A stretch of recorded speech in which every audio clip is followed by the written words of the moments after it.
Hey guys, welcome back to another episode on effective ways of growing your construction business.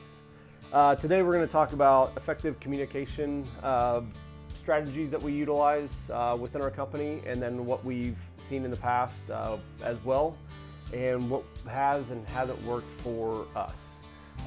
So let's dive on into it. First one is having open lines of communication. Now, you may think that I talk to this person every day, yada yada, but does that person really know that there is a two-way street in that communication process? Not only you talking with them, but are you giving them the opportunity to give you feedback or ask you the tough questions of like, hey, we should do, like, give them the space to then be creative to make their job easier, their job more effective, because if that's their idea, they're going to run with it.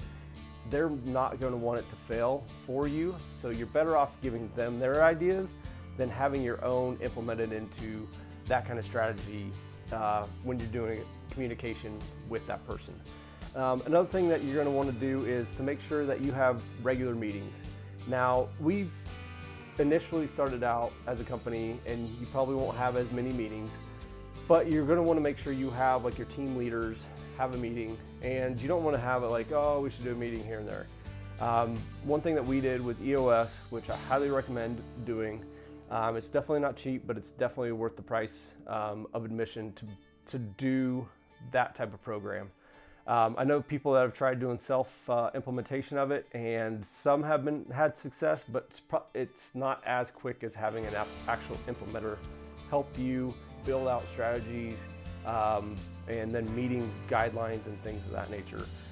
They just help your company so much, and it provides so much structure.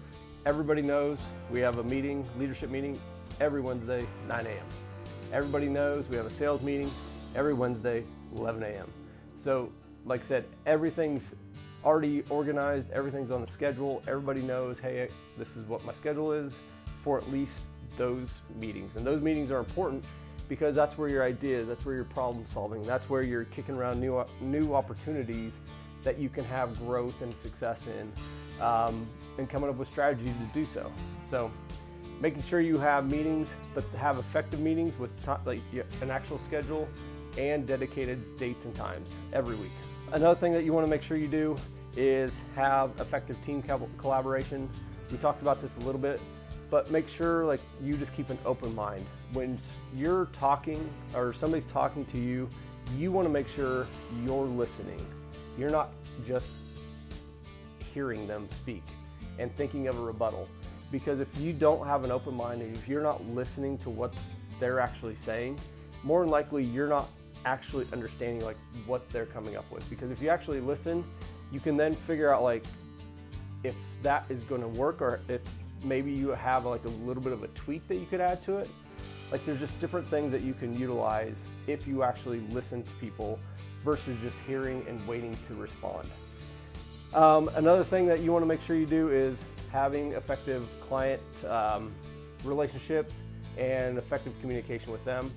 Having CRMs in place is going to be your number one thing that I recommend you do from day one. No matter what size company you are, you want to make sure you have a CRM. So that way all that customer information from day one is put into a system that you can reference back to. If you don't, and you're going old school method of writing it down, because I know how some of these construction guys are, they're ignorant, set in their ways, and don't want to pay $500 for a CRM program, it's going to cost you more than $500 because you're going to lose something or a client that could have given you $1,000 worth of work just because you don't have a system in place to retain that customer information. So make sure you get a CRM in place day one, and then make sure you are able to understand how that CRM works and how to effectively take notes, proposals, everything that you want to do within that platform for your customer. So to wrap things up with this week's episode, like I said, communication is going to be key. The number one thing that I personally say you take away from this is listening, and listening with a purpose, not listening for a response. And then also setting up effective meetings Not only effective meetings, but every meeting has the same strategy, same timeline, as well as the same date and time for all departments. And then the last thing is get yourself that CRM. If you haven't and you've been in business for a minute, you should probably get that done today. All right, guys, that'll wrap up this episode, and we'll see you on the next one.